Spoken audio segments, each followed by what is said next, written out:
Good evening. Welcome to KZOOM, everyone. Boy, do we need to come together and practice today. Boy. Yes. You know, sometimes you don't know that you need something so much until you do it, until you till you go there, and then you realize, oh, I really needed that. And so I just was chanting that for the last 40 minutes, and probably took about 15 of those minutes to really kind of take me out of the trance of the news and the anxiety that is sort of hovering around us all.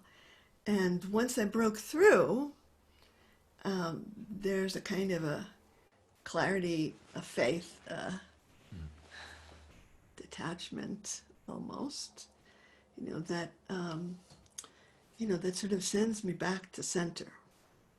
And I realize, that I've been kind of gone. And, there's just been the last couple days of checking the news every 5 minutes and not finding really anything worth looking at, and craziness. And so there's like this outer craziness, and it can pull us off center. It can disempower us. It can shut us down. There's all kinds of dangers, the perils of the fixation on certain things. And so it's really, really necessary to open up this other conversation with another level, another dimension of being that holds us all. And when we do that, we can come back to this world and not be triggered. That's the thing. Because when we are triggered, we don't have access to our higher faculties. We are not available to each other. And so we want to be able to really anchor in to that clear, calm place within us. And so I'm so, and as each of your faces were appearing in your boxes here, just each new face just brought me so much joy. Yes. Like, yes, here we are together for the purpose of spiritual practice. And this idea of opening up the conversation with the beloved is so very necessary. So the practice that we're going to begin with is from the Love at the Center curriculum that says Hagidali Sha'ahavan Nafshi. So we are we are breaking through just sort of the veils of limitation of who we can speak to, and we're saying, tell me.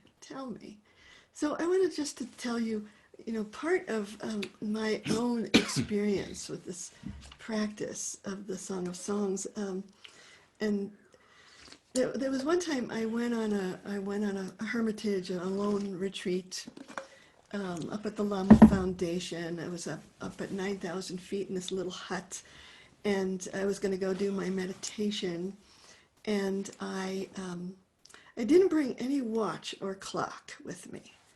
I knew that I was going to be there for 5 days alone, and I didn't bring a watch or a clock. And I sat down to do my meditation, and my eyes popped open because, how do I do this meditation without knowing how long I'm doing the meditation for? I was so in the habit of, 20 minutes sitting, 20 minutes walking, whatever it was, whatever my habit was. And I had no sense of time anymore. And it was almost like I was crippled. I couldn't meditate the way I usually meditate. And so I thought, okay, I need to do something different.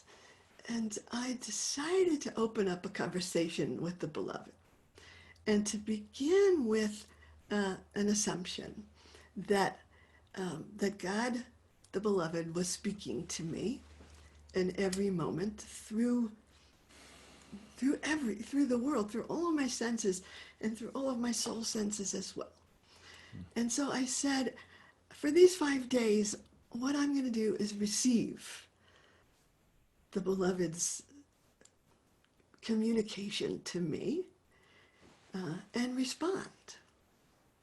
So every in-breath became a receiving of that beloved gift of life, and every out-breath became my response.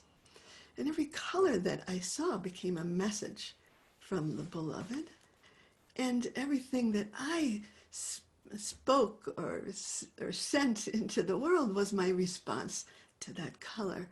And I just spent those and that became my meditation. Those 5 days of just beginning with that assumption, and then and over time, my eyes were open, my ears were open, the ears of my heart, the eyes of my heart. That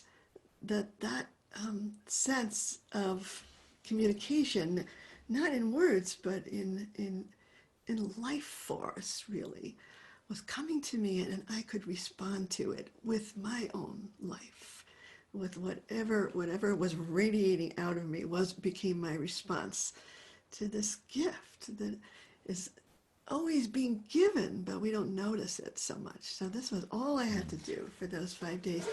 And after those 5 days, I went to the Song of Songs, and I felt like I wrote that book about the Song of Songs because I felt like I understood. I understood. And so we come through the Song of Songs, and it begins with a kiss, and that awakens us, awakens our longing, and then it goes to this place of let's go, let's run, let's do it. And then we come to the place that says, oh yeah, but I can't, because there's this shame, there's this difficulty, there are these obstructions in me that I need to heal, I need to release. And then, and then we turn to the beloved. We turn to that one who is holding on that, that sense of being, holding all of reality. And we say, tell me, be in conversation with me. And then we ask these questions, where do you pasture your sheep? Where do you rest them in the heat of noon? Why should I? You say those words, right? No, I do. Loveliest of women. Oh, no, yeah, all right. Yep. Where do you rest them in the heat of noon? Why should I wander among the flocks of your companions? Loveliest of women, if you wander, follow in the tracks of the sheep. Graze your goats in the shadow of the shepherd's tents. And thus we begin the conversation. So in this practice, we just open up the conversation.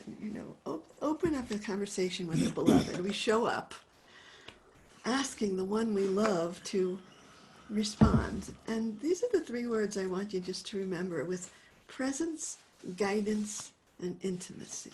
With presence, guidance, and intimacy. That's kind of how the beloved shows up in my life. By chanting these words, we are turning toward the great mystery, and the answers may come through the silence and the stirrings of the heart, or through the portents and wonders of this world.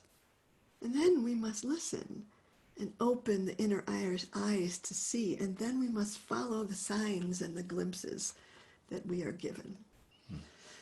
So here we are in this very liminal space. That's the word, liminal. Where the votes are being counted, and I'm sensing that happening inside me. The votes are being counted, like the goodness is stepping forth into the awareness of justice. Really, those votes are being counted.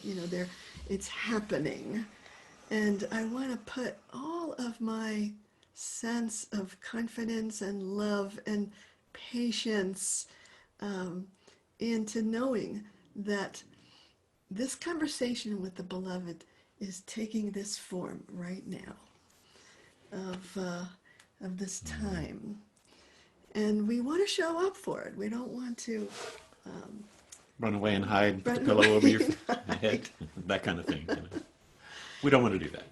No, we're going to show up and we're going to turn to that beloved. And the question for contemplation this week is, can I open to the divine presence that is speaking to me through this world?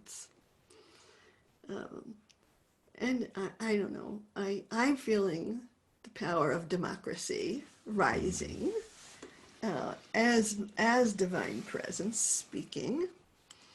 And that a process is unfolding that I want to bring my faith to, not in a naive kind of way, just in a feeling like, there is something unfolding. There is a mystery there that is happening.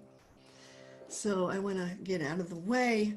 I want to open to guidance, to intimacy, to presence. And really this is a practice of turning towards that deeper, wider dimension of being, because we need to be connected in that way.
Once more.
So as we open and step onto the path of love, which is so much what this world needs right now, just wanted to bring you this teaching from Joel Goldsmith, one of my favorite teachers.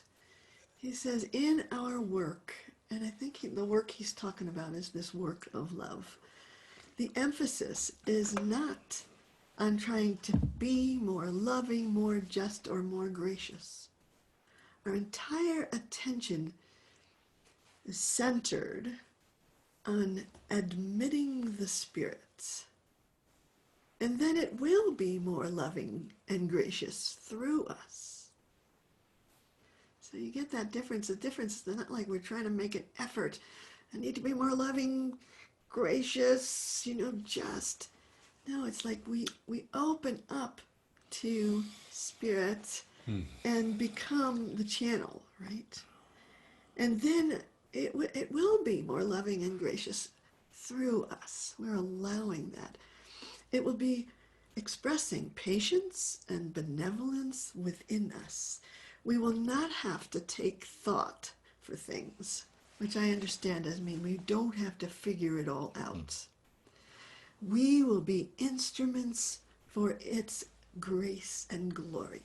We will bear witness not to our own goodness or our own benevolence.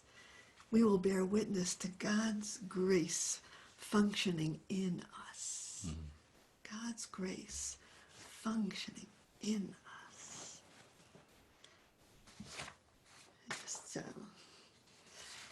it kind of, this sense of that all of the goodness and wisdom is already there, and then we open to it.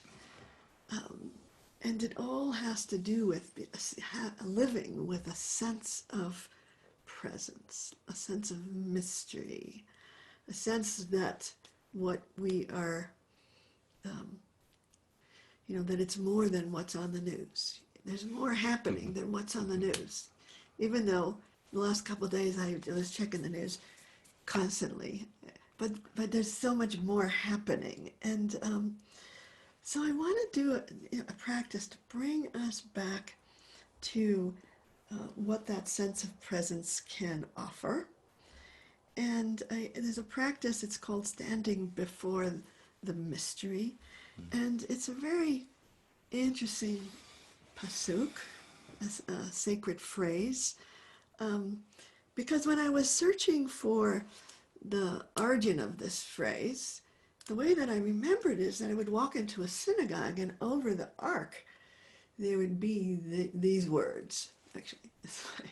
There would be these words, know before whom you stand. And as a child, I always felt like there was a little bit of know before whom you stand. There was a little tone to it, like you better be good, you better behave, because God is watching you. It's like ah. And then something shifted in me at some point, and I received this message differently. Know before whom you stand. There is this, this presence that just wants to hold you, that wants to give you absolute approval, acceptance, total unconditional love. If you know before you whom you stand, you will lean back into my arms. That's what. And I am with you through every difficulty that you ever experienced. It doesn't mean, that, the message from God that I get is, yeah, you're going to have to go through everything it means to be human, everything. And I'm going to be with you. I'm going to hold you through it. And then I'll find the courage, the resilience, the strength, the wisdom to move through whatever life brings. But these words. So I wondered, well, where did it come from? And I couldn't find a pasuk in our tradition, and it turns out that it's a version of something that's in the Talmud. But it's said in the singular rather than the plural that's in the Talmud. And the way that it got on all of those synagogue arcs was that there was some architect back in the 50s when they were building a lot of synagogues who decided this was a good thing to put over the ark. And that person, I have no idea who that person was, really kind of made a trend, and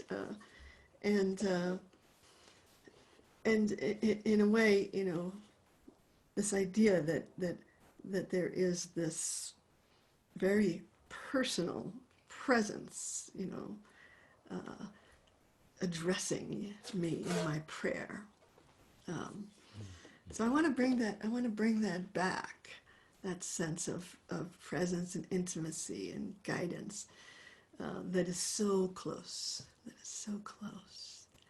And then I want to stand before it. I want it to stand inside me and keep me from freaking out. Well said. And maybe even better than that. But at least that. At least that. So let's see if we can just enter into that and let ourselves be addressed by this verse, that we are standing before the mystery, and we want to be in relationship with that mystery.